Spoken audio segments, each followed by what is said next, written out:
kalusugan ay ingatan, mahabang buhay makakamtan. Tunghayan ang Radio Clinic, ang iyong kagapay sa kalusugan. Tuwing Linggo, Martes at Huwebes, mula alas 6 hanggang alas 7 ng gabi. Mga eksperto sa iba't ibang larangan ng medisina, handang magbigay ng mahalagang tips at payo para sa inyong kalusugan. Mga doktor mula sa iba't ibang disiplina ang magbibigay ng kanilang kaalaman at serbisyo, kahit samahan kami para sa mas malusog na buhay. Huwag palampasin ang Radio Clinic, kung saan ang kalusugan lagi mong makakamtan. Dito lamang sa AWR 89.1 FM.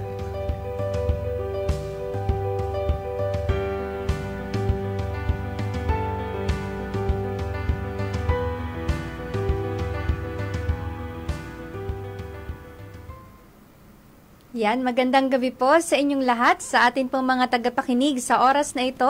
Welcome po kayo sa isa na namang ating episode ng ating pong Radyo Clinic, Gabay sa Kalusugan, Kaagapay sa Buhay. Ang inyo pong programa kung saan pinag-uusapan natin ang mga mahalagang issue patungkol sa atin pong kalusugan upang matulungan tayong mamuhay ng mas malusog at mas magaan. Patuloy po naming binabati ang ating pong mga tagapakinig saan man kayo dako naroroon ngayon, at ganun din sa ating pong mga drivers. Nawa ay patuloy kayong ingatan ng ating Panginoon at sana mabless po kayo sa panibagong programa natin.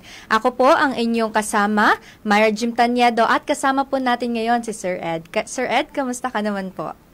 Magandang gabi, MJ, at magandang gabi rin sa ating mga tagapakinig sa AWR 89.1 FM.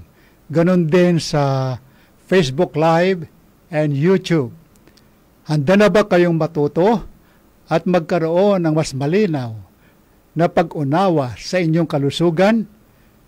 Kung may katanungan po kayo tungkol sa ating paksa ngayong gabi, maaari ninyong itong ipadala sa 09189447891. Ulitin ko, 0918-944-7891.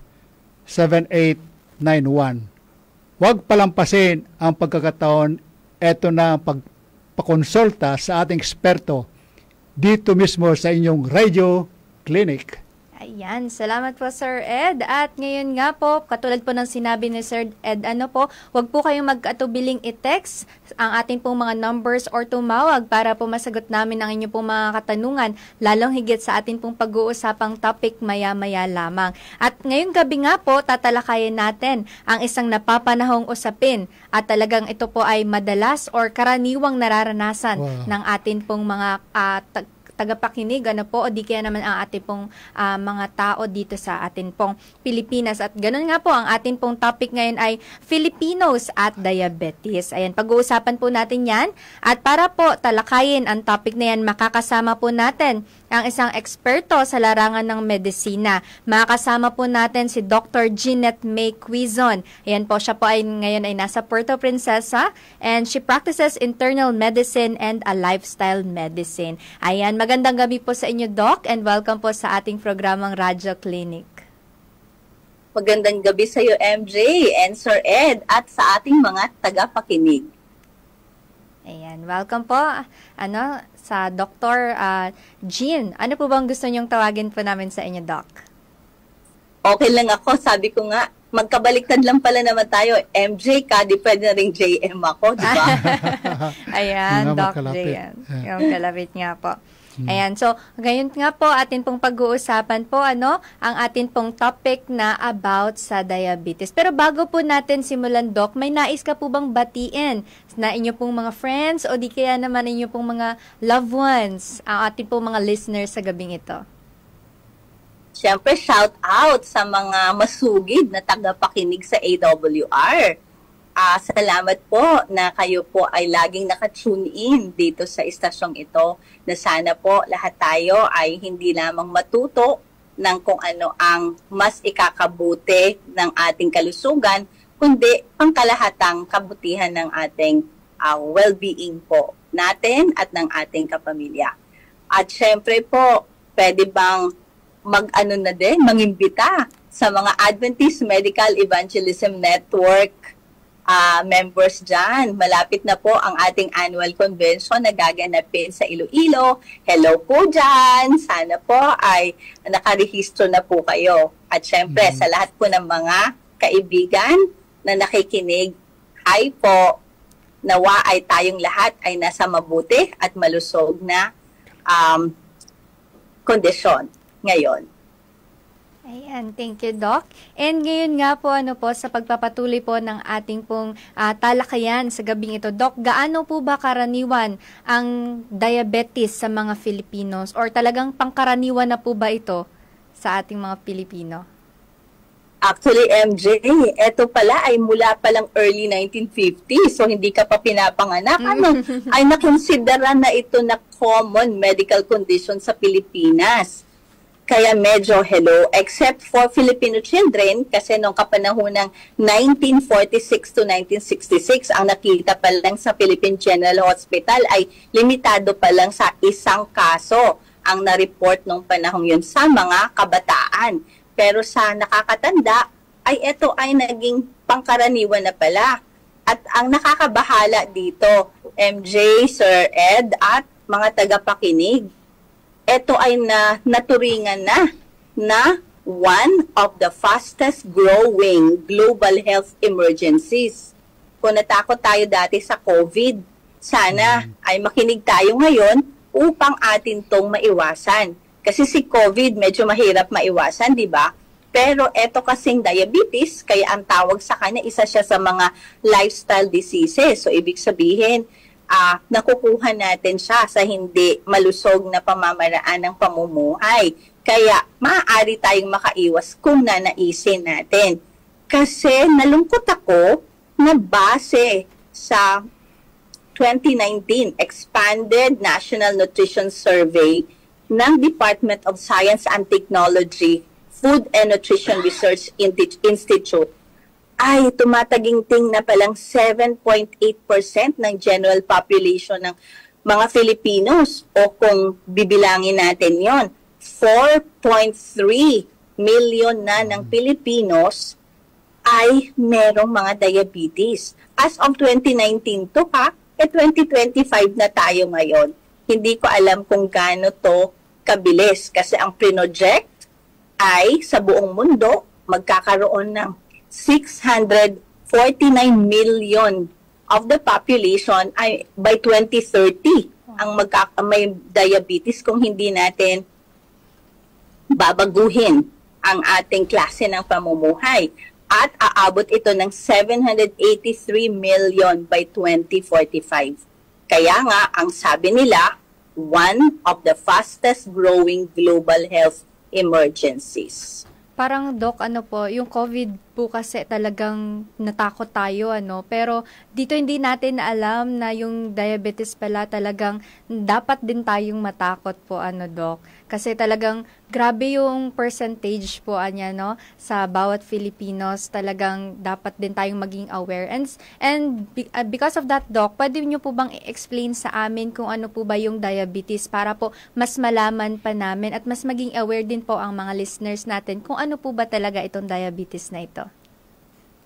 Okay, ang diabetes kasi, pag sinabi mo diabetes, asukal na yan. Parang ganun ang common connotation, matatamis. Okay, sana ang matamis ngiti lang, hindi matatamis na pagkain. O sana matatamis na galing sa matatamis na prutas, galing sa natural na pagkain, hindi sa dahil pagkain na artificial na o proseso. So, ito ay isang pangmatagalang kondisyon o grupo ng mga karamdaman ng metabolic na nailalarawan sa pamamagitan ng mataas na asukal sa dugo na resulta ng mga depekto sa paglabas ng insulin o pag-andar ng insulin o kaya all of the above, both.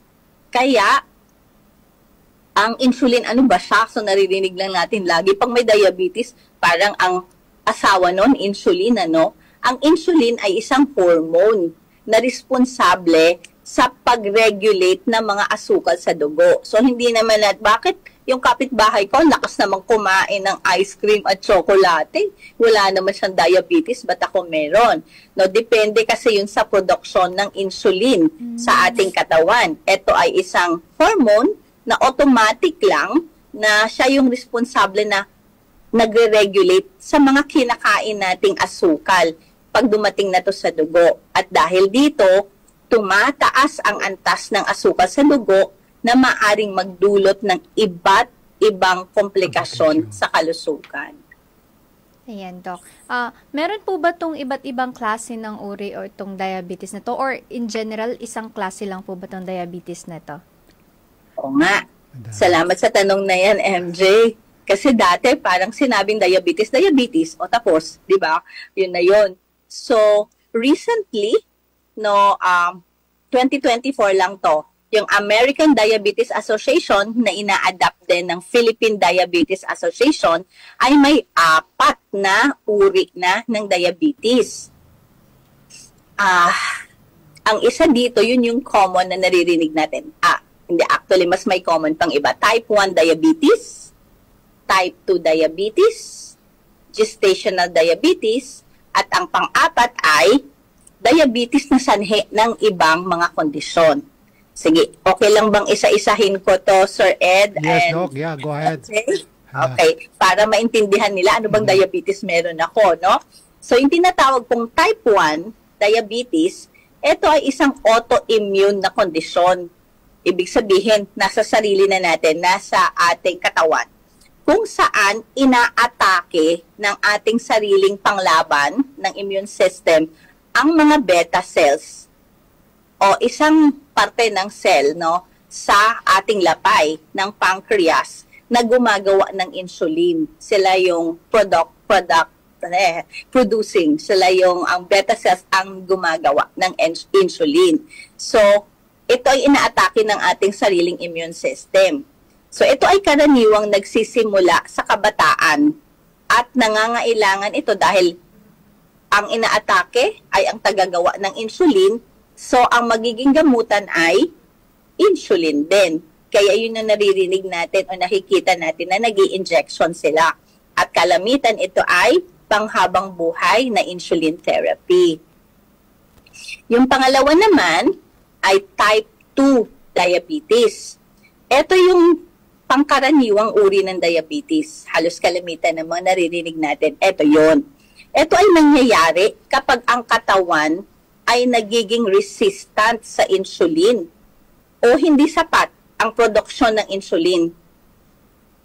Madalas, itong nauugnay sa labis na timbang, kakulangan sa ehersisyo, at hindi malusog na pagkain. Kaya siya ay nabibilang sa mga sakit na lifestyle diseases na tinatawag. Kasi dito siya kalimitang nakikita. So ito yung common o pangkaraniwang klase ng diabetes, type 2 diabetes. Ang pangatlo naman, ang tinatawag na gestational diabetes. Nakita ko dyan si Doc Presi. Hi, Doc. So, ito yung mga sa inyo, no? Ito ay diabetes na nangyayari sa panahon ng pagbubuntis. Bagaman kadalasang nawawala ito pagkatapos manganak, maaaring tumaas ang panganib ng ina na magkaroon ng type 2 diabetes sa hinaharap. So, pag nalaman mong may diabetes ka, kaya sobrang importante, Sir Ed and MJ, na pag alam mong buntis ka, talagang regular kang nagpapakonsulta sa mga specialista sa pagbubuntis, no? Mga obstetricians. Dahil, pag maaga itong malaman, mas madaling makontrol at mas mapag-iingatan kayong dalawa ng baby mo. Ang pang-apat, ito yung medyo madugo na klase. Specific type siya na may mga pinanggagalingang ibang dahilan kesa dun sa tatlo nating na-mention. So, ang isa nga, ang tinatawag na monogenic diabetes syndrome. Ito commonly nakikita sa mga bagong panganak, bagong silang pa lang, mga sanggol pa lang.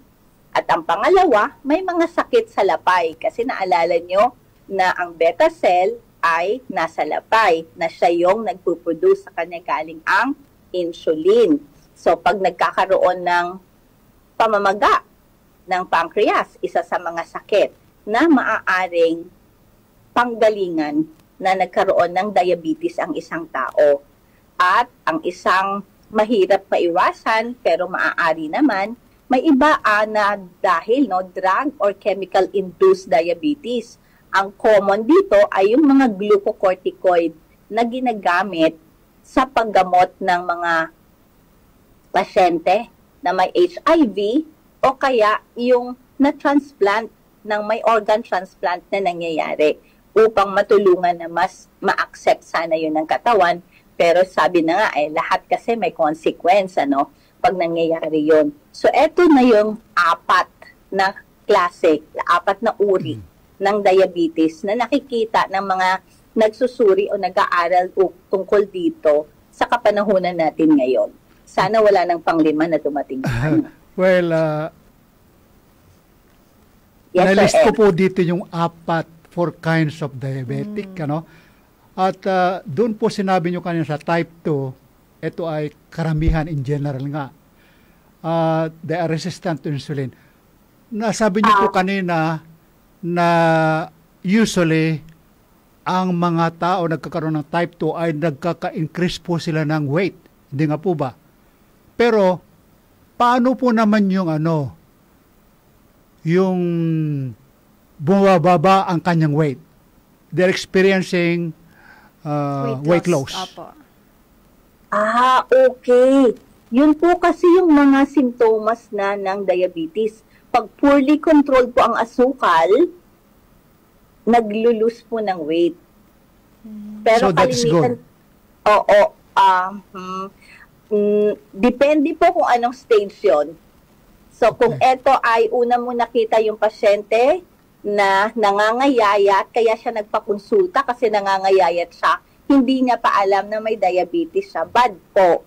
Kasi ibig sabihin, maaring sobrang taas ng kanyang asukal sa dugo o may iba ng komplikasyon ito. At ang karaniwan po na nakikita namin ganon, yun pong una po na-diagnose mo ng may TB. Tapos, meron din palang diabetes. Well, Doc, ganito kasi ang sinasabi yung mga doktor, pag binigyan ka ng anti-diabetic medication, you experience lose weight. Ganun ba, Doc? Effect ng gamot? Okay. So, naintindihan ko na po kung saan patungo ang inyong tanong. Okay. May mga gamot po na ang side effect niya po ay matulungan na magbawas ng timbang. Kasi yung pangkaraniwan pong klase ng diabetes, di ba po, yung type 2. Yung resistant po kasi sa insulin, yung type 2 po yung karaniwan na diabetes. Ito po yung may mga andami-dami na pong naglalabasan na iba't ibang klaseng gamot.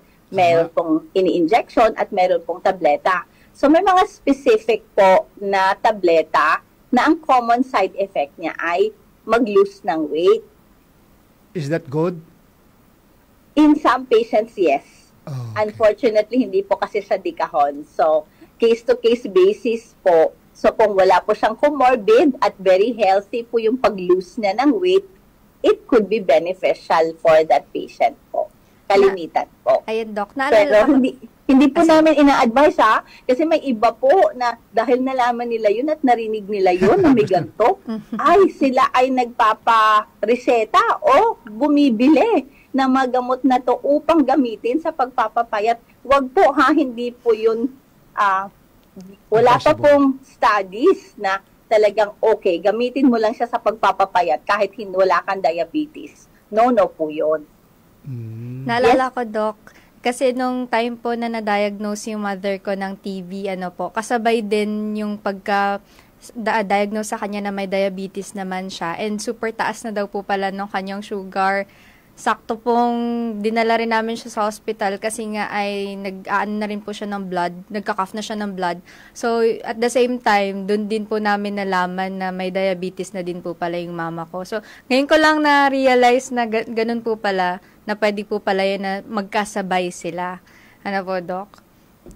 Magkasabay pong ma-diagnose kasi kalimitan tayong Filipinos, ang galing nating magrason, di ba? Pag nangangayayat, sasabihin, ay kasi nagsimula akong mag-dieta nung nalaman kong medyo tumataas na yung sugar ko, pero hindi naman na nag-follow up or hindi naman talaga sinusubaybayan, di ba? Tapos, ay kaya, ang galing natin gumawa ng rason pag merong nangyayari sa ating katawan instead of going to the specialist and having evidence ano ba to. Kaya karaniwan, nalalaman nga, that's really true, Ma'am MJ. I'm sad, no? I'm praying na okay na yung mom mo. Ayun. Kasi kalimitan na nakikita namin, lalo na if, kaya po, nag-overlap. At dahil kalimitan ng may TB, di ba, may weight loss, tapos magpapakonsulta, makikita namin all of the above pala yun ang dahilan. TB is very common in Filipinos as well. Tapos, part kasi ng workup, kasi magkakambal nga sila kalimitan, lalo na sa mga virgin cases, we check also for the sugar. Nakikita po siya. Okay. Well, Doc, once you have diabetes, ito ba ay life sentence? Ito ba ay maging dahilan na ikakamatay mo? Biglang napabuntong hininga po ako, no? Okay. Okay.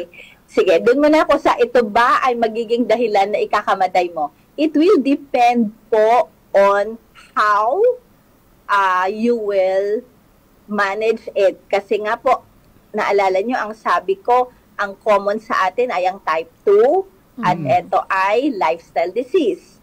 So, kung atin pong tinutulungan na mabago sa ikabubuti natin ang ating klase ng pamumuhay, ang mga pipiliin, isa-isahin po natin yun mamaya kung ano-ano sila, mas maayos po ang mapupuntahan at maiiwasan natin yung komplikasyon, so maiiwasan natin yung kamatayan. Regarding life sentence naman po, may good news ako doon. Kaya biglang bad news versus good news tayo, no po? So, yung good news ko po doon sa tanong mo, Sir Ed, na life sentence ba to? Noon po nag-aaral po kami, ang turo po sa amin, once a diabetic, always a diabetic. Ibig sabihin, pag diniagnose ka ngayon na may diabetes ka, mamamatay kang may diabetes ka. Okay po? Ang good news po, ang Panginoon po mapagmahal talaga. Kahit pa po tayo ay nagpapabaya. So, kasama po ng kasalanan, di ba, may kamatayan. Pero, kung ang atin pong in human being, hindi niya po inalis yung freedom of choice sa mga halaman po at sa mga creatures niya, no? Mostly sa mga halaman po talaga, hindi niya po inalis ang mga kapangyarihan nito na tumulong sa ating mga tao upang tayo ay mas maging healthy. So, meron pong tinatawag na, nanguna na tayo po, no? Mamaya po, anyways, elaborate ko na po ngayon para daanan na lang natin mamaya. May tinatawag po kasing epigenetics na depende if aayusin natin yung lifestyle natin, may 6 pong pillars o pundasyon ang lifestyle medicine na pag yung 6 na yon ay atin talagang ipapractice sa ating buhay. Kasama po syempre, by the mercy and grace of the Lord, ay maaari po tayong humantong sa punto na in remission. Ibig sabihin, normal ang blood sugar.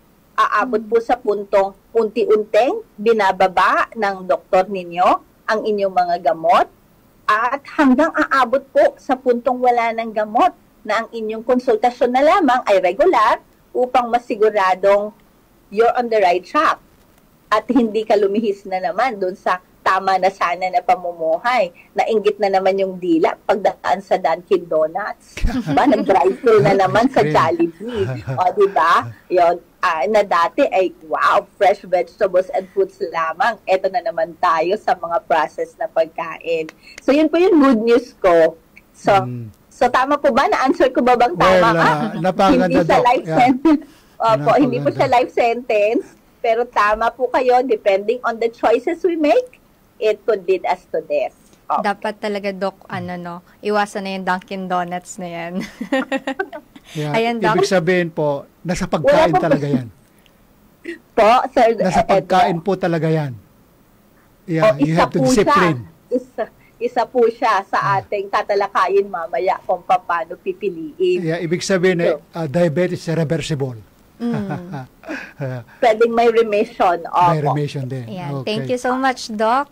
Pero bago po tayo magpatuloy sa atin pong mga tagapakinig, sa atin pong mga listeners, kung saan man po kayo naroroon ngayon, muli po ay welcome kayo sa ating pong programang Radyo Clinic. At kung kayo po ay mayroong mga katanungan, pwede niyo po kaming i-message sa atin pong number na 0917-1742-777 at sa 0918-944-7891. O di kaya naman ay mag-comment lamang po kayo sa atin pong comment section para po sa ating Facebook page. And speaking of question, Doc, may nakita po akong question dito. Galing kay Julian Candelario. Ang question niya po, good evening po, Doc. Ako po, ang sugar ko po ay 3+. Ayan, sabi niya po, advice na po ba na mag-maintenance? Thank you so much po. 3+, what's that? 300 plus bang ibig niya sabihin, Ma'am MJ? 3+ lang Baka yung, 300. baka 300 plus nga, Doc, kasi 3+ na yung nakalagay. So, kung ito ba ay 300 plus, ang ibig sabihin, or 3 pluses sa ihi, no? So, mataas po yun, ma'am.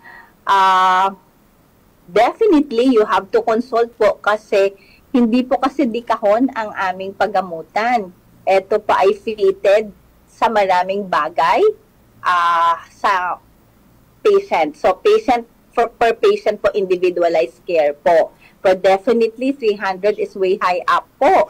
Kasi masasabi natin may diabetes ang isang pasyente kung ang kanyang fasting blood sugar ay 126 and above. And that's way above 126, ma'am. So, ang aking mapapayo sa iyo, please po, pakonsulta na po agad. Huwag po kayong matakot kasi sa paggagamot po naman ay kasama po kayo sa desisyon noon. Dahil alalahanin nyo, ito po ay lifestyle disease. So kung lalo na po, kung mapatunayan na ito ay type 2 diabetes, kayo po ay malaking bahagi sa paggagamot ng inyong sarili. So you can always be honest with your doctor kung anong fears nyo, kung ano ang mas gusto nyo. At usually po nilalatag po namin yan. Ano po ba ang sabi sa tinatawag po namin clinical practice guidelines na sa tuwi-tuwi na po ay nire-revise po yan ng mga specialty society. So nagbabago po siya lagi. Pero ang lagi namin sinasabi, guidelines are guidelines. It will just guide us. Pero ano po kami, patient-centered. Ibig sabihin, titingnan namin kayo bilang pasyente. So, huwag pong matakot, go consult, be honest, and sana po may matutunan kayo dito na maaari pong makatulong sa inyo. Kasi as katulad ng sabi ko, case-to-case basis, may mga pasyenteng ganon ang level at sa ibang mga test na ginawa ay kailangan na talaga agad mag-insulin. Meron po namang pwedeng kombinasyon lamang ng tableta, o meron pong umaapila, virgin case, kumbaga, noon pa lang nalaman na siya ay may diabetes, wala pang komplikasyon nung sinuri, at maaari pang mapagbigyan ng ilang sandali, no? It depends po. Sabi ko nga, case to case, so may ibang okay, 1 month, tingnan natin, dapat ito yung lifestyle mo, and then let's see from there kung kailangan mo na ba talaga eto bang klaseng mga gamot na to o eto. Yan. Napaka-informative yung ating napapakinggan ngayon, no? Parang sa akin ay it worth for me to be here and to hear this information. At ang tanong dito, ano pong signal ang mga kara-isang sanhi nito? Anong mga sanhi? Okay.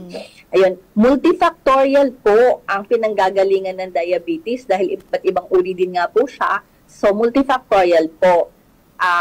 Dati, ang tawag namin sa med school, GOK, God only knows, no? Marami pong mga sakit na GOK ang sanhi, no? Ang dahilan. Ibig sabihin, ongoing pa po ang mga research. So, sa kasalukuyan po, may mga ilan pong sanhi na itinuturo. At ang una nga dito, genetics. Kaya di po ba, pag punta-pasok niyo po sa clinic ng mga doktor niyo at first time kayong nakita, ang dami po naming tinatanong. Kasama po doon ay ano ang mga sakit na nadaanan niyo mula pagkabata. 80 anyos ka na, sa tatanungin ka pa mula pagkabata na sakit.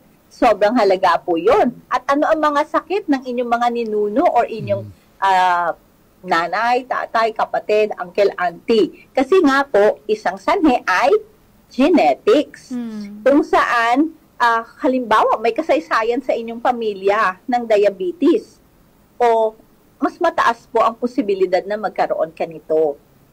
Diba? Pangalawa po, labis na timbang. Ito ang nagpapataas ng insulin resistance. At ang hindi aktibong pamumuhay ay maaring magdulot ng pagtaas ng timbang at insulin resistance. At ang pagkain po ng maraming matatamis at matatabang pagkain ay maaring pagtaas ng asukal sa dugo.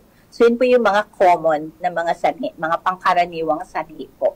Yan, so yun po yung mga dapat din nating iwasan, Doc, ano, and especially dun sa genetics, kasi lalo kapag talagang nasa lahi na natin, dapat po pala talaga tayong mag-ingat. And to follow, yung question na yun, Doc, ano naman po yung mga sintomas ng diabetes, or paano po namin malalaman para makapag-consult na rin po kami kaagad sa mga doctors para po malaman namin kung meron na po ba kaming diabetes? May surprise ako sa inyo. Ang unang sintomas ng kahit anong sakit ay walang sintomas. Hindi, parang biglaan na lang, Doc, ano? Ganun po ba Hindi yun? po. That's why there's a need po. There's a need po for regular check-up. Lalo't higit kung, alam mo na meron nang kasaysayan sa pamilya niyo. Tapos 35 years old ka. Nagsisimula mo nang makitang sandali. But eto na ang ginagawa ko, pero lumulobo ako ng lumulobo. Alam mong sedentary yung buhay mo, nakaharap ka lang sa computer 24/7 or 8 hours a day, hindi ka gumagalaw-galaw. So, mas mabuti po na regular, magpakonsulta na. Pag 35 ka sandali, check ko na. Check ko na, marami naman pong available na pagsusuri. May mga pinakasimple at pinakamurang pagsusuri ng dugo o ihi, no? Ukol dito sa diabetes. So, yun po yung common. So, ito po yung pinakamaganda. Kasi wala pa po yung komplikasyon. At mas madali pa po yun. Kumbaga, meron pa kayong, pwede pa kayong pumili talaga kung saan at madami pa kayong options ng treatment nun. Kasi wala pang sintomas. Incidental finding lang. Nagpa-annual check-up ka lang. Gusto mo lang malaman. Birthday gift mo sa sarili mo na alamin kung ano na nga ba, no? I feel very good, I feel very, very fit, pero sandali, 35 na ako, meron kaming gantong kasaysayan sa pamilya. Nagpa-check ka, nalaman sa eksaminasyon. So, yun po sana yung pinakamaganda. Pero ang common kasi, na nakikita namin na pumupunta sa clinic, yun ang sabi mo nga po, di ba? Example na yung nanay mo, Ma'am MJ, na nangayayat. Ay, pero sandali, wait lang. Yung sa iyo, diretso na sa emergency room, di ba? Kasi meron na talagang mas matindi pang simptomas, tapos nakita na lang na merong ganon. So, halimbawa, hindi kayo isa doon sa mga regular na nagpapa-check up. So, ito po yung mga babantayan. Hindi ka naman uminom ng maraming tubig at hindi ka din uminom ng mga inumin na nagsasanhi ng pag-iihi-ihi. Aba, ang dalas-dalas mong umihi. Nasa meeting, kapansin-pansin, ang iba mong mga kasamahan, hindi pa naman excuse me, may leave the room for the restroom. Ikaw nakailan ka na. Or ang asawa mo, nagugulat na lang na hindi na rin siya makatulog kasi sa gabi, ilang beses kang bumangon upang umihi. Warning. So, sunod naman, inom ka naman ng inom ng tubig. Air condition naman yung inyong opisina. pero uhaw na uhaw ka lagi. O kaya, wala naman masyadong ginagawa. Pero ang pakiramdam mo talaga, pagod na pagod, lupay-pay na lupay-pay. Nung ni-review mo, sandali, wait lang. Ano bang mga ginawa ko ngayong araw na to? Bakit parang nauupos akong kandila? Bakit pagod na pagod ang pakiramdam ko? O kaya, dati nagbabasa ako ng Bible, kitang-kita ko naman to, malinaw siya. Bakit malabo na ang paningin ko? Hindi naman ako mahilig basa ng mag-cellphone o mag-ano ng mga gadget ko. Nang lalabo ang paningin ko. O kaya, ito yung isa pa na common sa mga pasyente. Nagkasugat, kamot kasi ng kamot, nagkasugat. Ginamot niya sa usual niyang ginagamit na panggamot na dati naman ay isang pahid lang nito na wala na ang sugat o gumagaling na by itself. Imbis na gumaling ay palaki ng palaki. O sobrang bagal na ng pagaling. O kaya, ayaw na natin to pero may pamamanhid o mga panginginig sa kamay at paa. Sasabihin, tusok-tusok, ay vitamin B complex lang ang kailangan. Bumili ako nung narinig ko sa TV o sa radyo na mga commercials. Paalis ng tusok-tusok. Oo. Gumanda, di ba? Yun. Pero it could be a sign po of diabetes. So, yun na nga sinasabi, consult your doctor. Ayan, nasagot nyo na rin po, Doc. Actually, may question po kasi dito si Ma'am Sadia Samira. Sabi niya, paano po ba pag may sugat na matagal gumaling kahit lang daw po ay maliit? So, tendency po ba na yun ay mataas na po yung sugar? So, yun, nadaanan nyo naman na po, Doc. And yun nga po, so, importante po talaga na magpa-consult sa atin po mga doctors. Yun po talaga yung kahalagahan. Kasi parang ang tendency po sa mga Filipinos, Doc, takot sila. Takot na magpa-check up kasi takot na malamang may sakit.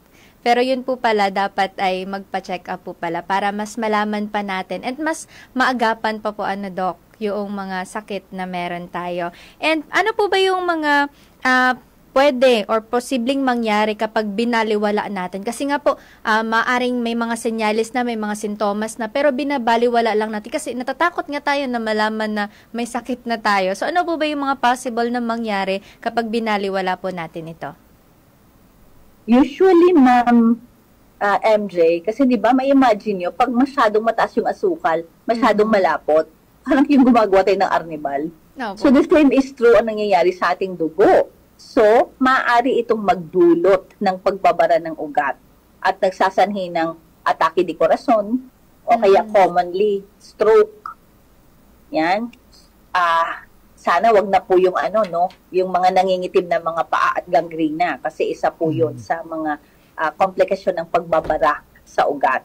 Tapos, minsan din po, mas pwedeng masira ang mga bato dahil sa labis na trabaho ng pagsala sa dugo.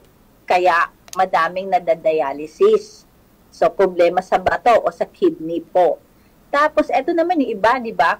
Humahantong po sa pagkabulag kasi nung nagsisimula pa lang na naglalabo yung paningin, binaliwala. Nung nabulag na, saka na lang talaga nagkumahog na magpa-check up.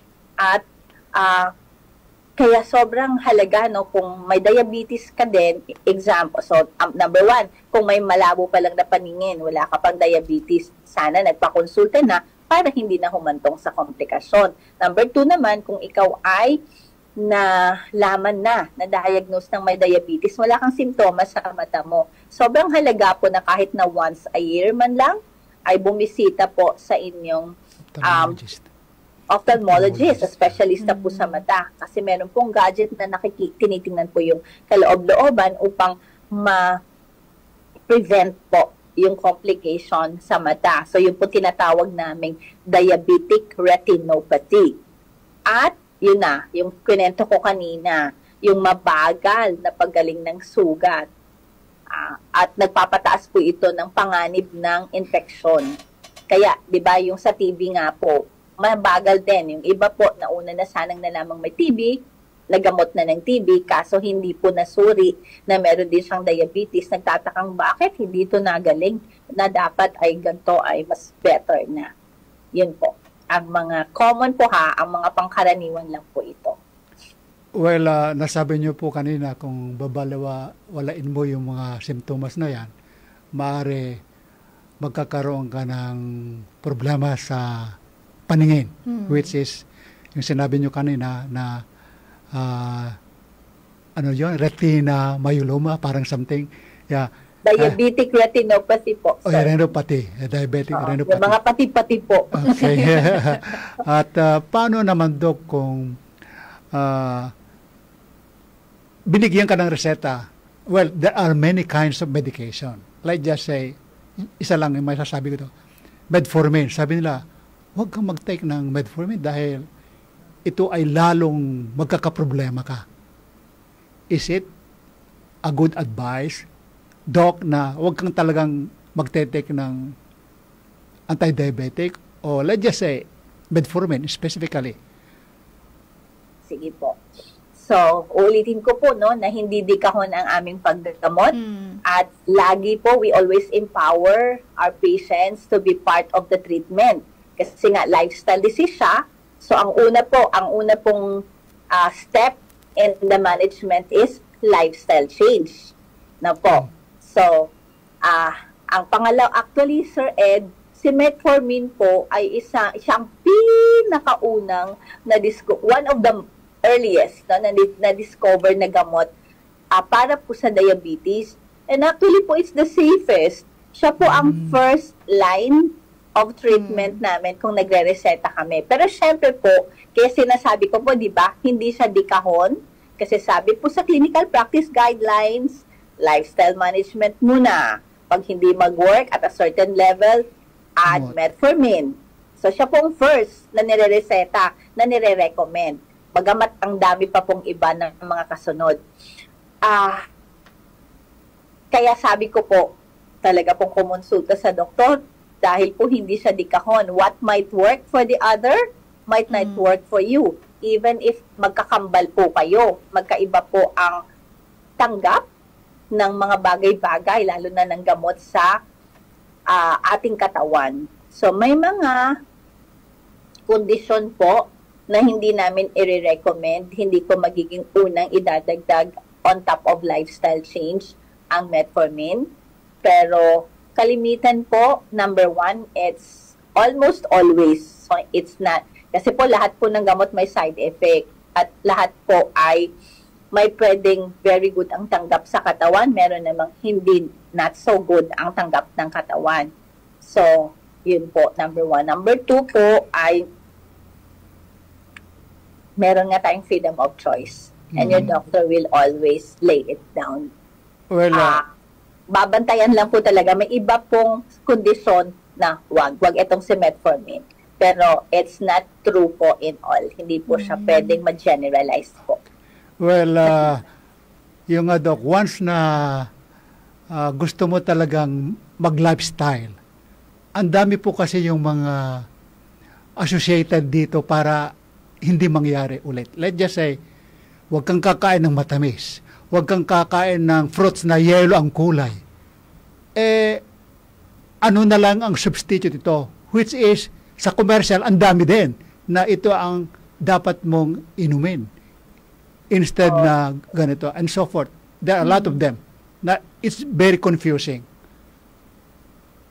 Kaya po, so dapat po talagang magpakonsulta. Number one. Number two po, kung gusto nating makinig sa mga commercial and all, sana mas makinig po tayo at magbasa na nasa Genesis po kasi yung unang reseta ng Panginoon Kaya sa Garden of Eden ay mga halaman ang andoon lamang at noong wala pang kasalanan, wala nga po tayong nababasa na may itak o may lutuan.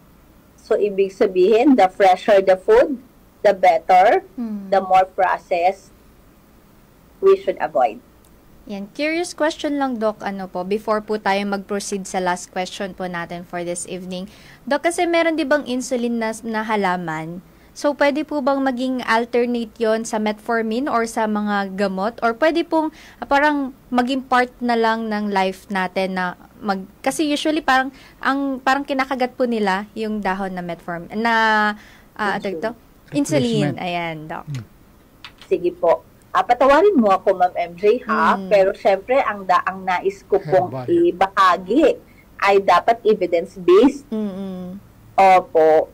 So, lagi kong sinasabi, kung mga sabi-sabi lang po, pwede po bang doon na lang tayo at ayaw mo talaga, gusto mo maiwasan ang gamot. Doon na po tayo sa complete healthy lifestyle na gawin po yung 6 na pundasyon ng lifestyle. Kesa po, doon tayo mag-depend dahil as I've said, it's case-to-case basis. So that might be good for the other but might be good for one. At lalo't higit na wala pa pong nagawang totoong pagsusuri na magsasabi kung is it really safe? Ito ba talaga yung nagsanhi na gumanda ka? Or talagang nag-lifestyle change ka din naman kasi tapos nadagdag to. Diba? Yun po, wala akong ebidensya. Sorry, nabanggit po kayo, Doc, na 6 po ano po ba itong mga 6 po na ito? Lagot, bigla ako. Pillars of lifestyle. Pillars of lifestyle medicine. Ipapahuli ko po yung medyo mas masilumuot. Siyempre, ang unang-una po, positive connections. So, siyempre po ba, di ba, pag mas may social life ka, you deal with people who makes you happy and really are also doing what is right and what is pleasing in the Lord. Nakakadulot din po ng saya, di ba? Yung saya po na nadudulot na yon, nagkakos po yun ng production ng magagandang chemical na nare-release sa katawan na mayroon po ang protection sa atin. So, positive connection po. Na sunod po ay pag-iwas po sa mga substances na hindi mabuti sa katawan. Unang-una na yon at ang karaniwan ay sigarilyo at alak. Any alcohol containing, yun, smoke po. Pangatlo po ay, sana hindi ko makalimutan, no? Pangatlo po ay stress management. Hindi ko po alam, mga tagapakinig, meron po ba dyan na nakikinig na never pang nagkaroon ng stress sa buhay nila? No, parang araw-araw, iba't ibang level at iba't ibang klase. And what could be stressful to one might not be stressful to the other. So, matututunan po natin dapat kung paano ang pamamaraan nito. Siyempre, ako po ang lagi kong reseta doon at ang meron pong evidence, the peace that passeth understanding which only comes from the Lord Jesus Christ, diba? So, balik tayo dun sa Philippians 4 nito, na kung lahat ay ating ibibigay sa Panginoon habang nakikinig tayo at nagsusurrender sa Kanya, nakikinig din tayo at nag-iisip ng mga solusyon sa bagay-bagay na nakaka-stress sa atin, nagme-menos yun. So, 3 na po, Pang-4 po, sleep.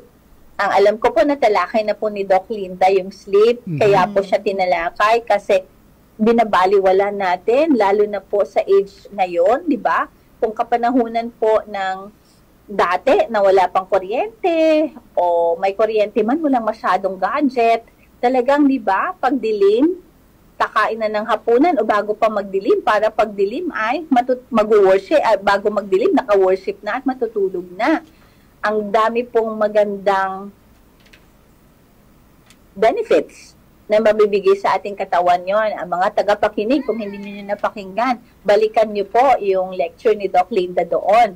Ang tulog po, wala pong matanda-matanda dito, talaga pong 7 to 9 hours po sana. Kung ang atin po mga gadget, sinacharge, kailangan po ng katawan natin ng charging din. So, naka-4 na ako, ma'am, Okay po. Yung 2, ang patungo na sa masalimuot at minsan ay napakahabang balitaktakan sa clinic.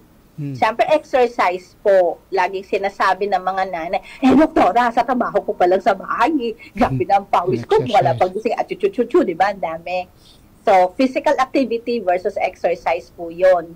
So, bagamat, dahil po sa generation at nakikita din, we try to also, sabi ko nga, we empower our patients. So, kung sa tingin nila, it will be too much, it will be a stress to them, an added stress na hahanap ng specific time for exercise, pwede naman nilang ma-convert ang physical activity to exercise. Although exercise is different from physical activity, basta gumalaw-galaw talaga, no? So for mothers, pwede nyo i-exaggerate yung galaw nyo habang naglilinis o habang nagluluto o habang nag-prepare po, no, ng mga ingredients for food. So that's added extra activity. At kung hirap po talagang ma-achieve yung 150 to 300 minutes of exercise in a day, no, moderate exercise in a day, ay sikapin po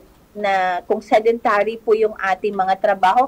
Common na po ngayon di ba? Na ang gabi ay ginagawang umaga at all throughout those night pa nakaharap lang sa gadget yung trabaho nila. So if you can make a way na talagang tatayo every 30 minutes, walk a bit and then come back, or meron pong mga ergonomic na develop ang mga iba pong engineers na pwede ka pong walang upuan, di ba? Nakatayo while facing your gadget and working. So, may iba pong ina-attach yun to treadmill, or may mga nakaupo naman po na may tinatawag pong pedal exerciser. So, kung talaga it will be difficult for you to stand up every 30 minutes and walk a little while at medyo uminom ng tubig and all, kung sobrang hirap talaga yun na ma-achieve, marami pong paraan kung gugustuhin, no? Kahit, sige na, wag nang bumili ng additional gastos pa. Kahit i-march in place nyo na lang while you are sitting down and doing your work sa inyong mga gadgets, no? Pwede na po siyang kahit papano, very beneficial po yun. Kahit nga po yung nakatayo lang ng 1 minuto, ay may benepisyo na. Yun pang ginalaw-galaw mo at para kang nagmamarcha. Kung masali mo pa yung kamay sa pagmamarcha, wow! Additional po yun na benefit for your body na hindi mo lang napansin na meron pala. At yung mas medyo mahaba-habang balitaktakan for our new generation and this time and age nga that everybody wants fast. Kaya fast food on the go. Ano po? Yung nutrition, mahirap pong bumalik sa Garden of Eden kasi wala pa pong drive-thru na salad. Mayroon po ba dyan sa inyo? Sa amin po wala Parang wala pa naman, Doc. Di pa ba? So, yun po yung lang po sorry po. Hindi po siya elaborated on each part, pero something of that sort po. Yun po yung 6. Nakuha po ba? Uulitin natin. Kuha, Doc. Ayan. Thank you so much, Doc. Yes po. Actually, I have my list. Before po tayo, kasi we have a shortened time na, Doc. So, paano po ba, sa mabilis po na paraan, paano po ba maiiwasan natin itong diabetes? Or para doon sa may mga diabetes na ngayon, paano po nila maimamanage? Aha. Okay. So, babalik ako in my list, sabi nga rin, Doc, kanina, na may regular na consultation sa doktor, ay mahalaga upang mapanatili ang kalusugan and complete lifestyle. Yan po ang nakuha ko sa sinabi ni Doc kanina. Napaka-importante nga naman. Well, more additional siyempre kay Doktor. Opo. So actually yun po, yung natalakay nating 6 na haligi na yun, kung paisa sa buhay, hindi lang po diabetes ang may iwasan natin. Marami pong sakit actually na maiiwasan natin kasi mai-improve po talaga yung ating panglaban sa sakit at ang ating pong kalusugan ay it will be better. Sige, doon na lang muna tayo sa mga simpleng bagay. So una pa rin talaga ang tawag po medical nutrition therapy. So yun po, malusog na dieta. So ano ba ang common na naririnig natin? Meron pong pinggang Pinoy, di ba? Narinig nyo na ba yun, mga yes, tagapakinig, no? Pinggang Pinoy, tama po ba? Ito ay na-develop po ng Department of Science and Technology Research and Institute. Ito po parang visual guide, parang hinati nila ng 4 yung plato. So, ganito yung putas, ganito yung ganyan. Pero meron pong diabetes plate method naman. Again, sinimplify ko ang bagay-bagay, ha. Ito ay parang yung 9-inch na plato, i-divide mo siya into 3 parts. So, yung unang ang half noong 9-inch na plato, kalahati talaga po ay yung non-starchy vegetables. Ang katulad po nito, mga madadahon po natin, lahat po ng berde dyan. na makita ninyong dahon, di ba? Ang lahat po ng nasa bahay kubo na i-memorize natin, sana siya po yung, ito po ha, diabetes plate method. So, kalahati ng 9-inch na plato, mga halaman sa bahay kubo na non-starchy. So, yun po yung mga dahon-dahon natin. Tapos, kasama po syempre doon yung cucumber, yung pong singkamas, okay po. Tapos, yung natira pong, parang di ba half po, di 1/4. Ano? 1/4 doon, ang matitira naman ay protein-rich food. So, sa mga tagapakinig natin na nasimulan na po, na ang tawag po namin sa lifestyle medicine kasi whole food, plant-based. So, yun po talaga sana yung magbuting, pinaka-best po na reseta, whole food, plant-based. Ibig sabihin, galing lahat sa mga halaman. Pero kung nasanay pa yung dila, nagtra-transition pa, o eto nang nakasanayan na talagang may karne, so white meat better than red meat. Ito. So, yun po, yung protein. So, kung ano mang choice ninyo. Kung, doktora naman, 80 na ako, sanay akong may steak. So, pwede ba akong makiusap na piliin nyo po yung lean meat part na po sa protein, 1/4 po yun of the 9-inch plate. Tayo, kung sakali, okay, ayoko ng halaman lang, ay ang broccoli, equals po siya to, ng protina ng chicken, sana no? Ang mushroom, ganun din. Pero hindi doktora, hinahanap talaga ng dila ko ang karne. So, yun po, kayo po ang pumili kung saan doon, pero yung iba naman na gearing towards whole food plant-based, pero naghahanap pa rin ng lasang karne, pero gusto ng substitute, doon po papasok yung tofu, yung gluten, po. Yeah. At yung 1/4 po, syempre, yun naman po yung whole grains. So, katulad po yun ng brown rice o unpolished rice natin, yung mga quinoa dyan, sweet potato o black beans. Ayan, thank you so much, Doc. Ano po? Ang dami pa, no? At yung sinabi ko na kanina, Ayan. So, thank you so much, Doc. And sana po sa lahat ng ating mga tagapakinig sa mga oras na ito, bagamat tayo po ay medyo nakulangan na sa oras, kami po ay nagpapasalamat sa inyong pagsama po sa atin sa mga oras na ito. And thank you so much, Doc. Thank you, Sir Ed, for joining us. And kami nga, dyan po nagtatapos ang atin pong radio clinic ngayong gabi. Gabay sa kalusugan, kaagapay sa buhay. Maraming salamat po. Muli ako po si MJ Taniedo. Ako naman si Ed Cocos, and thank you to our guest speaker, Dr. Jeanette May Quezon. Ako po si Dr. Jeanette May Quezon. Ang ihahabilin ko sa inyo, 1 Corinthians 10:31. Whether you eat or drink or whatever you do it all for the glory of God.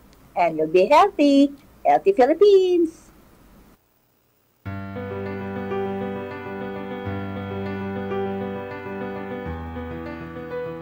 Kalusugan ay ingatan, mahabang buhay makakamtan. Tunghayan ang Radio Clinic, ang iyong kagapay sa kalusugan. Tuwing Linggo, Martes at Huwebes, mula alas 6 hanggang alas 7 ng gabi. Mga eksperto sa iba't ibang larangan ng medisina, handang magbigay ng mahalagang tips at payo para sa inyong kalusugan. Mga doktor mula sa iba't ibang disiplina ang magbibigay ng kanilang kaalaman at serbisyo, kahit samahan kami para sa mas malusog na buhay. Huwag palampasin ang Radio Clinic, kung saan ang kalusugan lagi mong makakamtan. Dito lamang sa AWR 89.1 FM.